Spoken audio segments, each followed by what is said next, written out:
Welcome to my channel.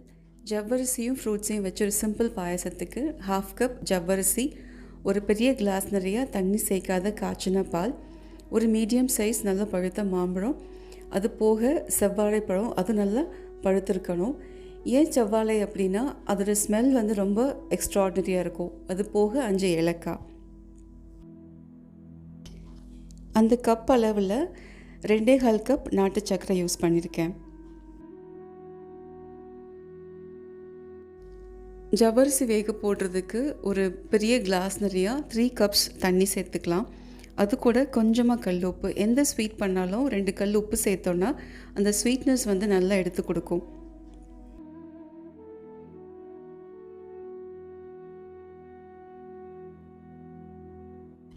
தண்ணி நல்லா சூடானதும் இந்த ஜவ்வரிசியை வாஷ் பண்ணி வச்சுருந்தேன், அதையுமே சேர்த்துக்கலாம்.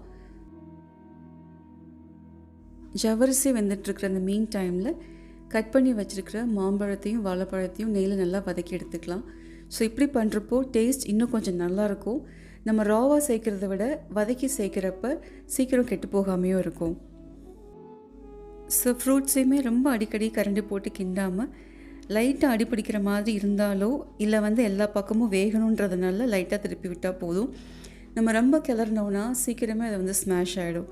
ஸோ ஃப்ரூட்ஸ் வந்து அதோட பல்ப் வந்து அங்கங்கே முழுசாக இருந்தால் தான் பாயசம் சாப்பிட்றப்போ டேஸ்ட் நல்லாயிருக்கும்.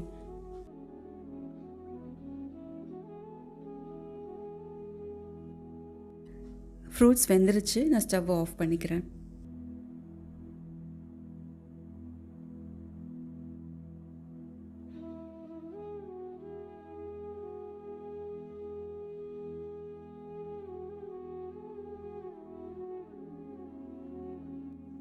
ஜவ்வரிசி ஒரு 90-95% குக் ஆகிடுச்சு.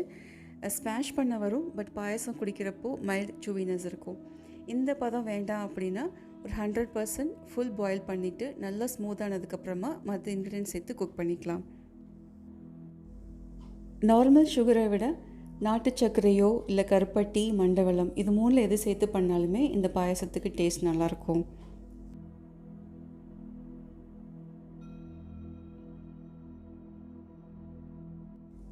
சர்க்கரை தண்ணியோடு சேர்ந்து நல்லா கொதித்து வந்துட்டுருக்கு. இன்னும் 2-3 கொதி வந்ததுக்கப்புறமா பாலையும் சேர்த்துக்கலாம்.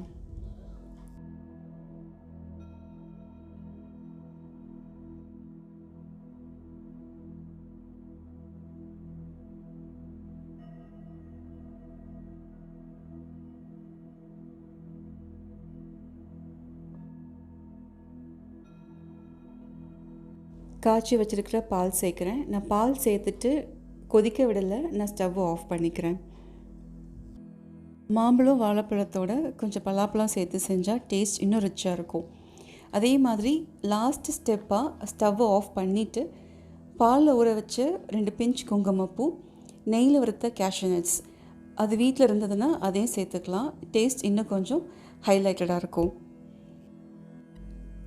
ஸோ இது கூட நம்ம வதக்கி வச்சுருக்கிற அந்த ஃப்ரூட்ஸை நான் சேர்த்துக்கிறேன்.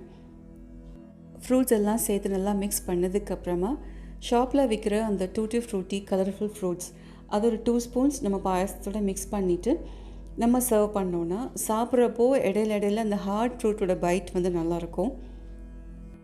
இந்த பாயசம் சூடாக சாப்பிட்றதுக்கும் இல்லை ஃப்ரிட்ஜில் வச்சு கொஞ்சம் ஜில்லுன்னு சாப்பிட்றதுக்குமே நல்லாயிருக்கும். தேங்க்யூ. Happy food.